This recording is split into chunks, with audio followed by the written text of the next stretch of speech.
Oke, assalamualaikum warahmatullahi wabarakatuh. Kaulah muda. Kita ketemu lagi di kita podcast hari ini, mengenal lebih dekat. Dan siapakah sosok hari ini? Ini udah kelihatan sih sebenarnya di kamera. Hari ini kita bakal mengenal lebih dekat sosok seorang wanita berprofesi sebagai seorang dokter. Dan sejauh ini yang kita tahu nih, kalau redaksi kita mudamedia.com tahu tuh bahwa ini salah satu sosok yang juga sosialis. Siapakah dia? Langsung aja deh ngobrol. Apa kabar nih, Dok? Alhamdulillah baik, Mbak. Belakangan ini dan mungkin masyarakat juga tahu tapi belum mengenal lebih dekat sosok Dokter Yuyun gitu. Sebenarnya siapa sih Dokter Yuyun ini gitu? Sepak terjangnya apa sih?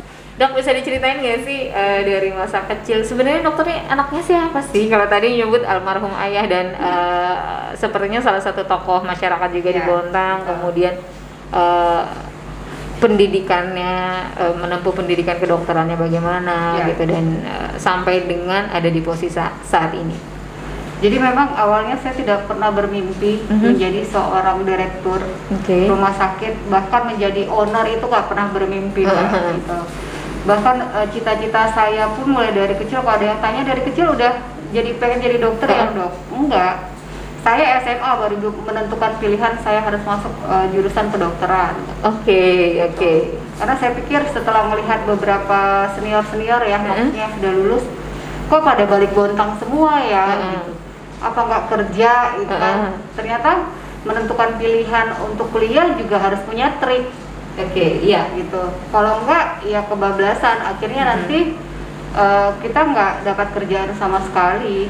Pada saat itu saya berpikirnya seperti itu. Akhirnya terlintaslah menjadi dokter. Pilihannya di kedokteran pada saat itu. Kenapa tuh, Dok? Waktu itu berpikir dokter paling tidak bisa membuka peluang kerja, atau lebih mudah cari kerja, atau gimana tuh? Jadi saya punya teman yang membuat saya juga berpikir waktu itu pengen jadi dokter, karena dia bilang begini, Yun, kamu kalau nggak punya kerjaan, walaupun kamu sekalipun di kampung, kita hanya modal stetoskop dan punya ilmu, kita udah bisa cari uang, kalaupun sehari cuma 50.000 gitu. Jadi artinya benar juga ya, gitu. Apalagi kan saya berpikirnya kalau saya selesai 7-8 tahun berikutnya, tahun depan gitu ya, 7-8 tahun yang akan datang, kira-kira saya akan seperti apa gitu. Nah ini yang sebenarnya Mbak Tika, yang mungkin teman adik-adik yang di bawah sekarang itu yang sebenarnya harus dipikirkan itu gitu loh. Bagaimana kita ke depannya, 7-8 tahun ke depan setelah kita selesai pendidikan, itu apa yang harus kita lakukan? Iya. Apa sih aktivitasnya gitu selain sebagai seorang dokter? Iya.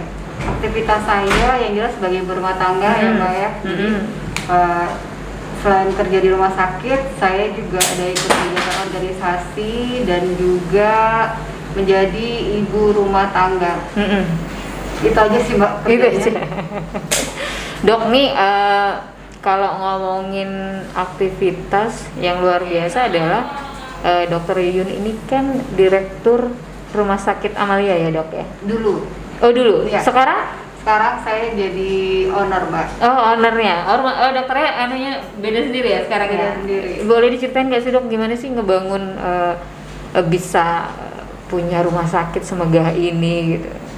Iya, jadi ini perjuangannya ini kayak masyarakat harus tahu nih. Perjuangannya sangat-sangat apa ya? Kalau diceritain satu buku belum selesai kali, Mbak. Oh gitu. Kita persingkat aja kalau kita hari ini.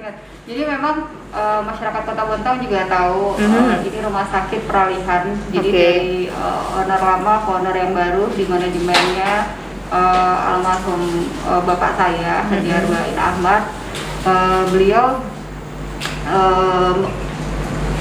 mengambil alih, maksudnya di rumah sakit ini diberikan kepercayaan kepada saya untuk menjalankan bisnis rumah sakit.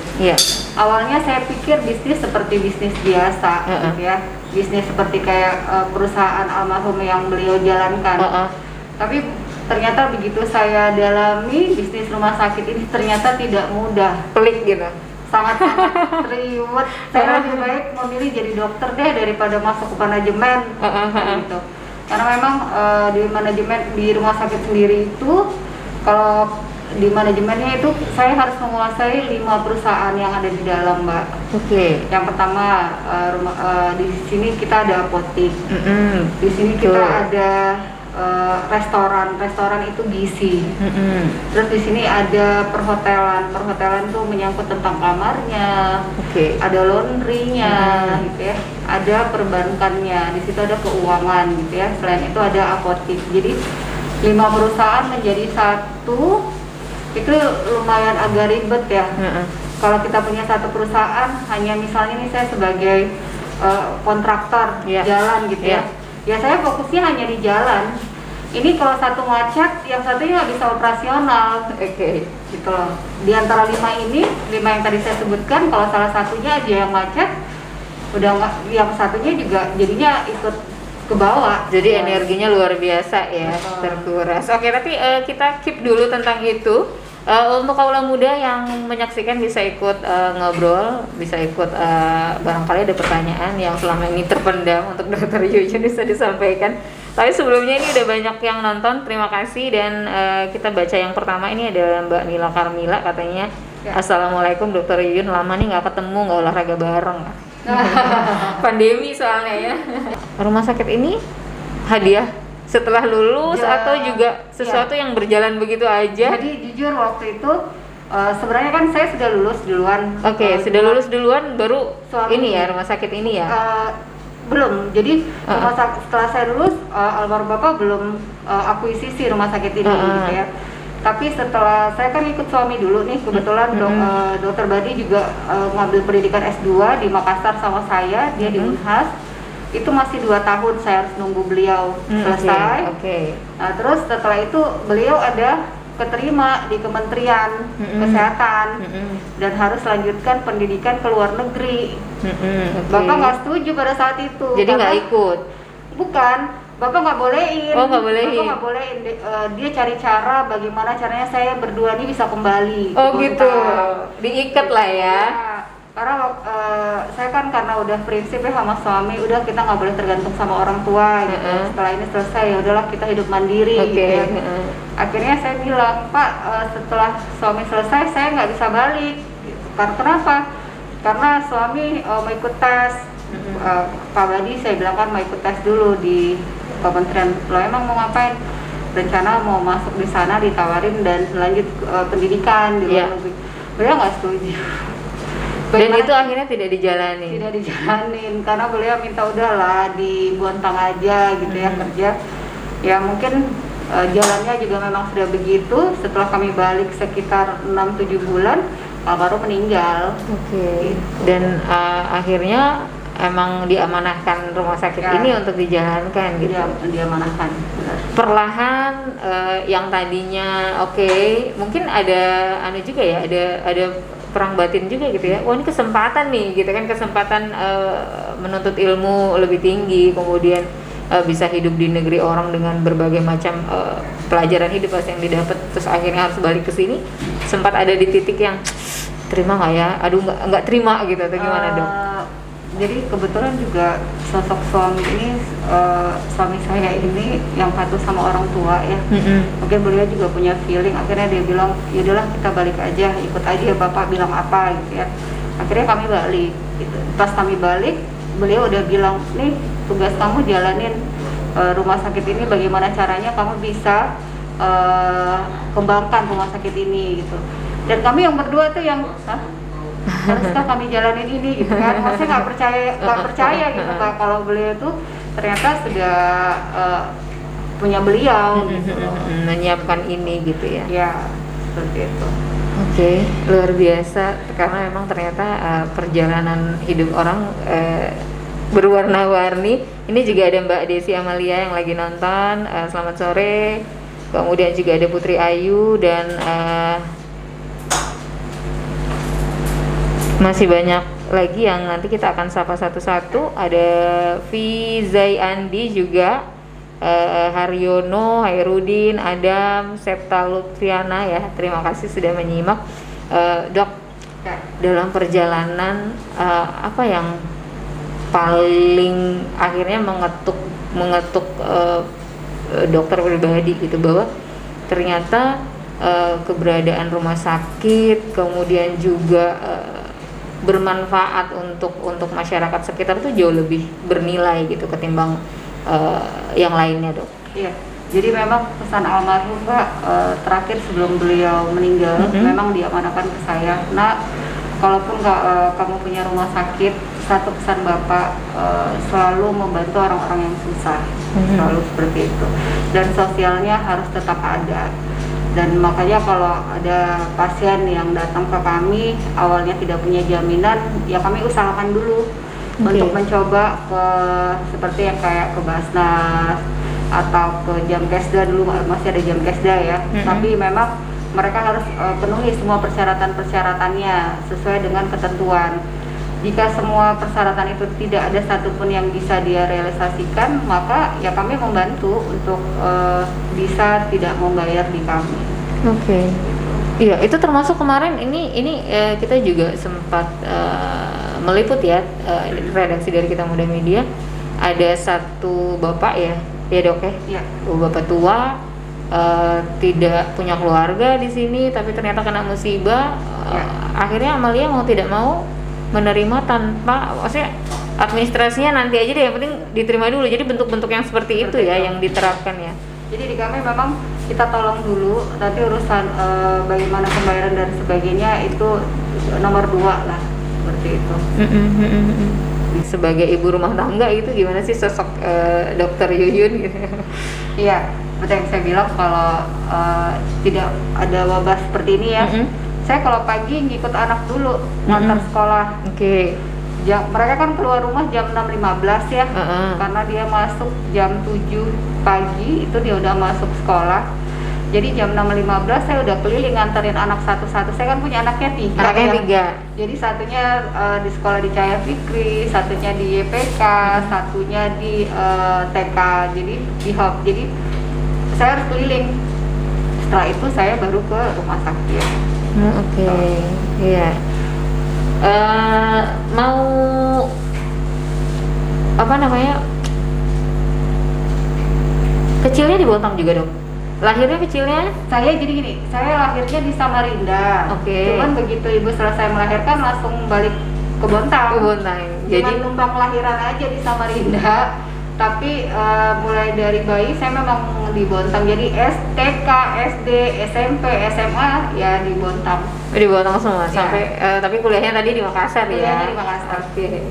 Dok, kalau sejauh ini nih di tengah pandemi seperti ini gitu, apa sih Dok pandangan Dokter Yuyun, kemudian juga pesan yang mau disampaikan ke masyarakat gitu dengan kondisi kita yang ada saat ini? Iya, jadi kalau saya melihat memang sekarang apalagi mau menjelang Idul Fitri ya Mbak, jalanan ramai banget gitu ya, jalanan ramai sekali, dan pesan saya buat seluruh masyarakat Kota Bontang, kita tetap ikutin aturan pemerintah yang sedang berlaku. Salah satunya adalah jangan keluar rumah jika memang itu tidak perlu. Kalaupun mendesak harus membeli kebutuhan dan sebagainya, tetap menggunakan masker. Karena kita tidak tahu di lingkungan kita itu keadaannya seperti apa gitu. Jadi harapan saya mudah-mudahan ini kan pemerintah lagi tes rapid massal ya. Iya, betul. Harapan saya sih memang rapid itu kan tidak bisa rapid itu kan hanya 36% ya Mbak. Sisanya masih tanda tanya. Mudah-mudahan walaupun rapidnya dia reaktif, mudah-mudahan nanti swabnya itu negatif. Seperti itu. Karena lumayan kan dari beberapa sampel yang diambil selama 2 hari ini, lumayan banyak yang menghasilkan reaktif gitu loh. Mudah-mudahan sih hasil swabnya nanti betul-betul negatif. Karena kalau dia positif kita nggak bisa bayangkan apa yang terjadi. Betul banget, dan jangan sampai ada transmisi lokal ya di Bontang, yang mudah-mudahan itu nggak. Dan jangan sampai ada PSBB di Kota Bontang gitu. Dok, ini pertanyaan titipan sebenarnya. Ya. Tapi kayaknya enak buat didiskusikan. Dulu ketemu Dokter Badi gimana sih? Ya. Jadi Kalau Temen kuliah kah atau gimana? enggak, jadi Bapak Dokter Badi itu kakak kelas saya sebenarnya di SMA Negeri 2. Oh, oke. Oh, di sini juga ya? Pak Badi anak Bontang loh ya. Justru dia yang asli Bontang. Oh, oke. Dia lahirnya di Kota Bontang. TK, SD, SMP-nya ya SMA-nya di Kota Bontang. Beliau SMP 1. Oh. SMA 2. SD-nya di Tanjung Laut. Berarti dari SMA dong anunya? Pacaran dari SMA? Enggak. Oh, enggak ya? Jadi cuman pernah dekat waktu SMA, pernah dekat, tapi pacaran ya namanya anak SMA ya, pacaran cuman paling 1-2 bulan selesai gitu ya. Tapi nggak lama ketemu pacaran sama beliau. Habis itu beliau pergi kuliah ke Banjarmasin. Oke. Karena kan saya masuk, dia sudah mau selesai FTF Tanas, jadi nggak sempat. Oh, jadi lama, gitu. sebenarnya benih-benih itu bukan di SMA ya? Jadi, ketemunya lagi terakhir itu pas beliau sudah jadi dokter. Saya baru wisuda sarjana kedokteran. Oke. Nah, saat itu bulan puasa begini juga, Mbak. Saya pulang liburan ke Bontang, beliau kerja di Rumah Sakit Amalia. Oh, oke. Beliau dokter umumnya di Rumah Sakit Amalia. Udah di sini Jadi duluan. waktu itu saya kalau nggak salah lagi berobat gitu loh ke rumah sakit sini, dia jaga di UGD ya, jaga di UGD. Beliaulah yang memeriksa. Nah, terus akhirnya ya udah dari situ tukaran nomor HP. Kayaknya kenal deh ini. Oh, kakak kelas deh, nih, ya. cerita kayak gitu. Akhirnya udah tukaran nomor HP gitu ya, tukaran nomor HP. Ya sudah. Sampai situ aja sih pertemuannya. Terus saya balik ke Makassar, beliau tetap di Bontang gitu kan. Berlanjut, cuman 4 bulan kayaknya kami dekat, nikah. Oke. Gitu. Ternyata seperti itu. Karena dokter Badi kan eksis ya, di Bontang eksis ya, udah jadi kayak provider ya, eksis. Terus itu sampai akhirnya menikah, kemudian punya anak 3 Ya, betul. dan kembali ke Amalia. Betul sekali. Pengabdiannya di sini lagi. Pengabdiannya di sini lagi. Dok, kalau boleh mengulang masa kecil gitu misalnya, momen apa yang paling diingat, kemudian momen apa yang pengen ada gitu, Dok? Iya, yang paling saya ingat itu saya bantu bapak saya gulung drum. Wih, gulung drum gitu ya? Gulung drum. Gimana ya gulung drum tuh? Perempuan loh? Jadi jujur kan memang almarhum juga orangnya dari bawah ya, Mbak. Maksudnya kami tuh bukan yang langsung dari atas gitu ya. Kami memang almarhum itu usahanya dari bawah, dari betul-betul susah. Akhirnya bisa mencapai satu kesuksesannya beliau. Jadi ya sama-sama jual bensin. Oke. Jadi bapak jual bensin, ngambilnya dari Samarinda, di drop ke Bontang. Dulu kan kita naik kapal ya, antara Samarinda, Bontang tuh naik kapal. Jadi yang ngebantuin beliau ngangkat-ngangkat drum, ngangkat-ngangkat berigennya, ngisi ke dalam, ngisi ke dalam luar biasa gitu. Makanya saya bilang alhamdulillahnya kerja keras beliau itu juga jadi motivasi saya sih, Mbak. Berapa saudara sih, Dok? Saya 3. Oh, bertiga. Dokter anak ke? Saya anak terakhir. Oh, anak bungsu. Oke. Anak bungsu. Dan perjuangan seperti itu yang selalu melekat ya? Ya, betul. Semangatnya beliau yang nggak pernah saya lupakan. Dan selalu saya ingat ya semangatnya beliau. Pokoknya kalau jatuh bangkit lagi, jatuh bangkit lagi, jatuh bangkit lagi. Gimana sih sosok ayah dan ibu gitu di mata Dokter Yuyun dan bagaimana cara mereka mendidik anak-anaknya? Jadi memang kalau almarhum bapak tuh orangnya termasuk keras ya, keras tapi memang dia punya prinsip gitu. Tapi anak-anaknya juga kadang kita ngelawan, tapi ngelawannya yang kita punya pendapat berbeda sama beliau. Dan untungnya beliau itu mau menerima pendapatnya anaknya. Jadi contohnya dia marah besar. Kayak contoh ya Mbak, saya kan orangnya suka pramuka. Jadi beliau tuh nggak boleh kan saya pergi pramuka karena dianggap gitu. Ya maklum lah orang tua kan takut anaknya perempuannya nanti kenapa gitu.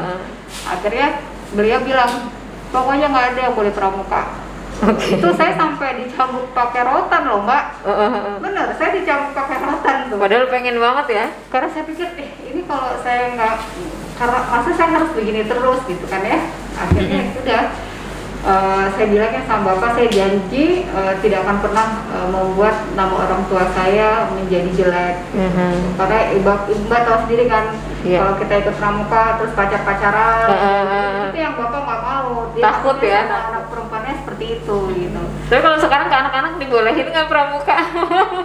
Kalau saya sih alhamdulillah anak saya sekarang saya tanamkan dulu, Mbak, kamu mau jadi apa? Oke. Kalau bilang Umi saya mau jadi dokter, ya udah kalau kayak gitu sekarang dari sekarang itu. Kamu mau apa lagi selain jadi dokter? Mau apa? Saya suka nyanyi, Mi. Ya udah kamu sekarang kita belajar nyanyi. Oke. Ya jadi itu yang dulu orang tua terapkan ya. Dok, ini titipan juga nih sebenarnya pertanyaannya. Jadi yang sebelum itu udah ada yang nge-inbox kita karena kita udah sebar posternya. Berminat nggak sih dok terjun ke dunia politik mengikuti jejak sang kakak? Ya.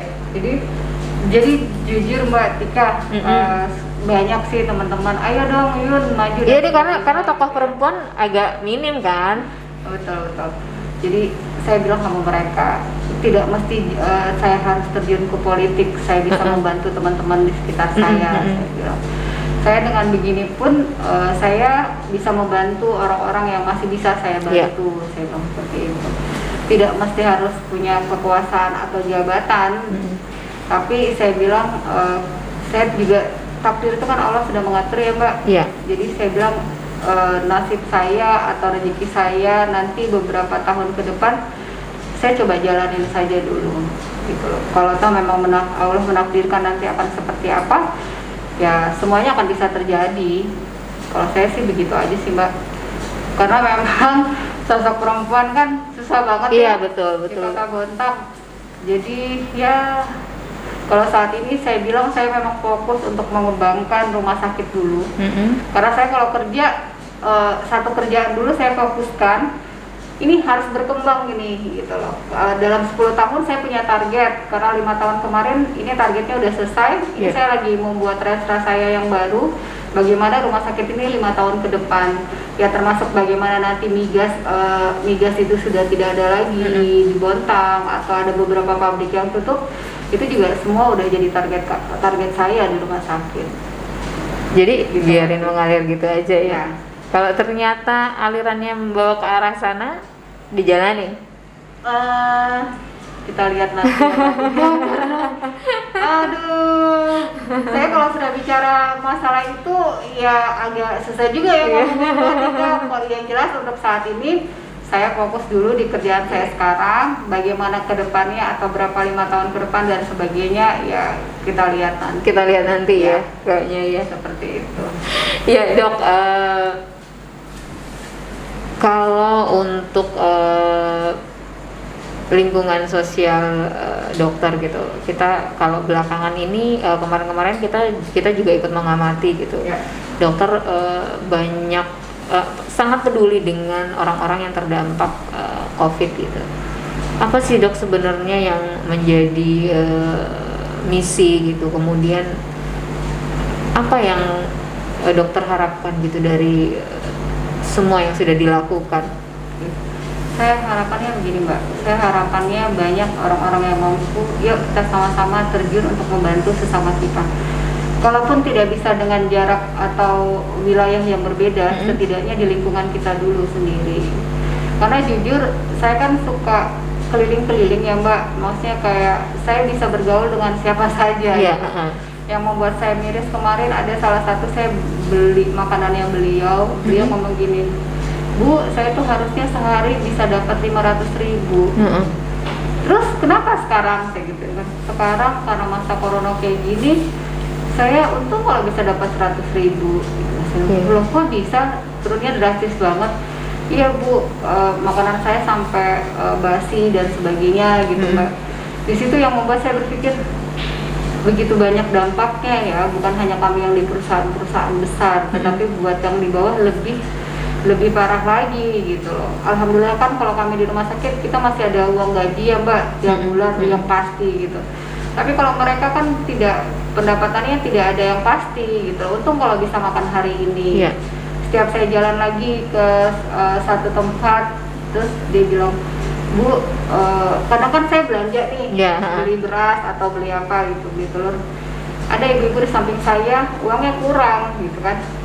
Hanya untuk beli beras 2 kilo loh Mbak, 2 kilo itu ke satu beras kan ada yang ada 18.000 ya, ada 20.000.